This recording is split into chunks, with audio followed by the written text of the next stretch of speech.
I'm here at Heva Hair Clinic, and I'm about to have an FUE transplant surgery done for my hairline, around the top of the head, especially the crown area, and my beard / goatee.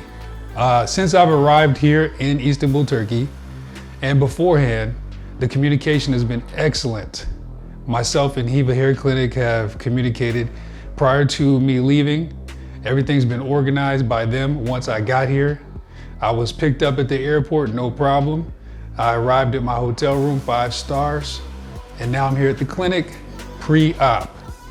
So my recommendation would be to come here over everywhere else you can think about going to get your hairline done or your beard transplant done. Any type of hair transplant done, this is the place, baby.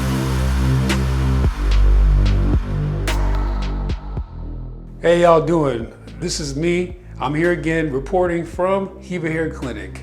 I gotta tell you, from start to finish, the process has been amazing.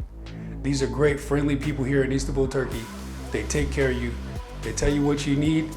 You tell them what you need. They explain everything in detail. They give you a first-class experience. I recommend definitely coming here. I'm here now on day 2 post-op, and they've already given me my wash. And I gotta say, I almost don't want to leave. It's really been a great experience.